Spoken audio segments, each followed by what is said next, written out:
మరి అవినీతే జరగలేదని పొన్నం ప్రభాకర్ చెప్తే అవినీతి నిరోధక శాఖ ద్వారా మీరు ఎట్లా ఎంక్వైరీ చేస్తారు? ఇప్పుడు ఆ శాఖ ఏం చెప్తుంది? వస్తు రూపేణ ధన రూపేణ ఎక్కడైనా అవినీతి జరిగినప్పుడు అవినీతి నిరోధక శాఖ దాన్ని నిరోధించడానికి పనిచేస్తుంది.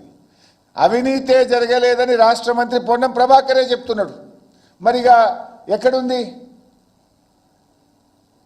ఇవాళ దెర్ ఇస్ నో కరప్షన్.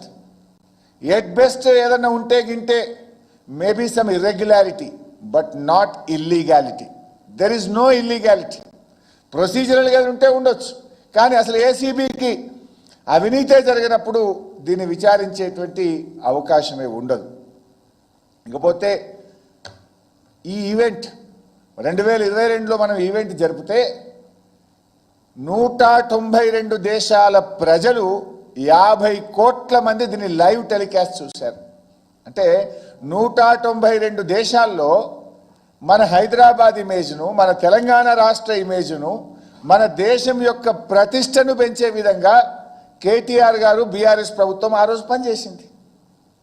ఏం చేస్తే 192 దేశాలు ప్రజలు ప్రత్యక్షంగా హైదరాబాద్లో జరిగే ఒక ఈవెంట్ను చూస్తారు?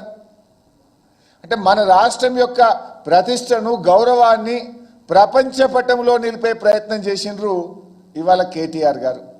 మరి ఇదే రేసింగ్ సంబంధించి ఈ మధ్య తమిళనాడు రాష్ట్రం ఫార్ములా 4 రేసును నిర్వహించి 42 కోట్లు ఖర్చు పెట్టింది. అది కూడా తప్పేనా? మరి అదేవిధంగా ఫార్ములా 1 రేస్ ఉత్తరప్రదేశ్ ప్రభుత్వం 1700 కోట్లు ఖర్చు పెట్టి ఫార్ములా 1 రేస్ను నిర్వహించింది ఆ రాష్ట్రంలో. అది కూడా తప్పేనా? చంద్రబాబు నాయుడు గారు ఉమ్మడి ఆంధ్రప్రదేశ్లో ముఖ్యమంత్రిగా ఉన్నప్పుడు 103 కోట్ల రూపాయలు ఖర్చు పెట్టి 2003లో ఆఫ్రో ఏషియన్ గేమ్స్ నిర్వహించాడు. అది కూడా తప్పేనా? మీ కాంగ్రెస్ ప్రభుత్వం యూపీఏ కామన్వెల్త్ గేమ్స్ను 70,000 కోట్ల రూపాయలతో నిర్వహించారు. అదో పెద్ద కుంభకోణంగా తర్వాత అంతా కూడా తేలింది. అది కూడా తప్పేనా? మహారాష్ట్ర ముఖ్యమంత్రి గారు ఏమన్నారు? షిండే గారు మొన్నటిదాకా ఉన్న ముఖ్యమంత్రి గారు, అరే కేటీఆర్ గారు నువ్వు ఢిల్లీ తీసుకుపోయినావు, 4 ఏళ్ల దాకా నీ రాష్ట్రంలో హైదరాబాద్లో పెడుతున్నావు, ఇది మా ముంబైలో జరగాలి, మా రాష్ట్రానికి అవకాశం కావాలని అప్పటి ముఖ్యమంత్రి షిండే గారు మనను అభినందించాడు, మనతో పోటీ పడే ప్రయత్నం చేసినాడు. అంటే ఇంత మంచి పని జరిగితే కేవలం గత ప్రభుత్వ పనులు కొనసాగద్దని, గత ప్రభుత్వానికి మంచి పేరు రావద్దని కేటీఆర్ గారు అడుగడుగునా నిలదీస్తున్నారని నువ్వు అక్రమంగా కేసు పెట్టే ప్రయత్నం చేస్తూ ఉన్నావు. ఈ సందర్భంగా ఒక అమెరికన్ రైటర్ అండ్ ఫిలాసఫర్ ఒక మాట అన్నాడు. వారి పేరు జాన్ సి మ్యాక్స్వెల్. వారు అన్న మాటను ఒకసారి మీకు గుర్తు చేస్తాను. People who blame others for their failures never overcome them, they simply move from problem to problem.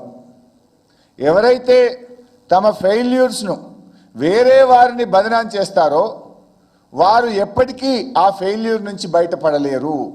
సమస్యల నుంచి బయటపడలేక ఒక సమస్య నుంచి మరొక సమస్య సృష్టిస్తూ ఉంటారు. అట్లా కాలం వెళ్ళబుచ్చుతారు. ఇది కరెక్ట్గా రేవంత్ రెడ్డికి సూట్ అవుతుంది. ఇది రేవంత్ రెడ్డికి సూట్ అవుతుంది. తన ఏడాది పాలనకు ఇది అతికినట్లు సరిపోతుంది. అలవిగాని హామీలు ఇచ్చి ఆ రోజు ఎన్నికల ముందు ప్రజల్ని మభ్యపెట్టాడు. ముఖ్యమంత్రి అయితే అయింది, కానీ ఆ హామీలు ఎట్లా అమలు చేయాలో అని ఆయనకు అర్థం కాక తలబట్టుకొని ఇగో ఈ రకమైన జిమ్మిక్స్ చేస్తూ ఉన్నారు. ఎట్లా గట్టెక్కాలి, తిమ్మిని బమ్మిని చేయాలి అనే ఆలోచనతో హామీలు ప్రజలు ఏడ ప్రశ్నిస్తారో అని ప్రజల దృష్టి మరల్చడానికి రకరకాల జిమ్మిక్కులు చేస్తున్నాడు. మొదట్లో మీరు చూశారు, లేని దివాలాను దివాలా దివాలా అని లేని దివాలాను ప్రచారం చేసి తమ గోతిలో తామే పడి రాష్ట్రానికి పెట్టుబడులు రాకుండా రాష్ట్ర ఆదాయం తగ్గే విధంగా చేసిండు. ఆ వైట్ పేపర్ను మీరు చూశారు. నిన్న కూడా అసెంబ్లీలో మూతోడ్ జవాబు దేదియే, ఇక మళ్ళీ ఎవడు మాట్లాడకుండా చేసినాం. అది 6,71,000 కోట్లు కాదు, 4,17,000 అని శాసనసభ సాక్షిగా ముఖ్యమంత్రిని ఆర్థిక మంత్రిని కూర్చోబెట్టి వాళ్ళను నోరు మూయించడం. దాన్ని బట్టి అర్థమైంది, కేవలం గ్యారంటీల గారడి నుంచి తప్పించుకోవడానికో మా మీద బుర్ర జల్లడానికి రాష్ట్రం యొక్క ఇమేజ్ని దెబ్బతీసి రాష్ట్ర పరపతిని దెబ్బతీసి రాష్ట్ర ప్రతిష్టను దెబ్బతీసిండు రేవంత్ రెడ్డి గారు. మార్పు మార్పు అని అధికారంలోకి వచ్చారు. ఏడాది కాలంలో ఏం మార్పు వచ్చింది? Change is inevitable, growth is optional అని ఓ తత్వవేత్త అన్నాడు. కాంగ్రెస్ చేతికి అధికార మార్పిడి తప్ప ప్రజల జీవితాల్లో ఏం మార్పు రాలే. ఈ ప్రభుత్వం మీద గట్టిగా మాట్లాడితే చాలు కేసులు, ఇచ్చిన హామీలు ఏమైనాయి అని అడిగితే అరెస్టులు, రోడ్డెక్కి శాంతియుతంగా నిరసన చేసిన నిర్బంధాలు. ఏం చేసిండు మా కేటీఆర్ గారు? నీ అవినీతి బండారాన్ని సిస్టమేటిక్గా బయటపెట్టిండు. నీ స్కాములు నీ స్కీములు అన్ని ఆధారాలతో సహా ఎప్పటికప్పుడు ప్రజల ముందు ఉంచిండు. నీతో సహా నీ బ్రదర్సు, నీ అల్లుడు, నీ బామ్మర్ది బాగోతాలను బయటపెట్టి నీకు నిద్రపోకుండా చేసిండు. ప్రజల భవిష్యత్తు గురించి కాదు, నీవు చెప్పే 4th సిటీ నీ 4 బ్రదర్స్ కోసం అని చెప్పి ప్రజలకు అర్థమయ్యేలా వివరించిండు. మూసీ బ్యూటిఫికేషన్ పేరిట నువ్వు చేయబోతున్న లూటిఫికేషన్ను బయటపెట్టిండు. ఇవన్నీ చేసిండు కాబట్టే నీకు వశపడక ఏదో ఒక కేసు పెట్టాలని, ఎట్లన్నా కేటీఆర్ను జైల్లో వేయాలని గత కొద్ది రోజులుగా నువ్వు కుట్రకు తెరలేపినవు. ఇవి bulletin updates, keep watching HM TV.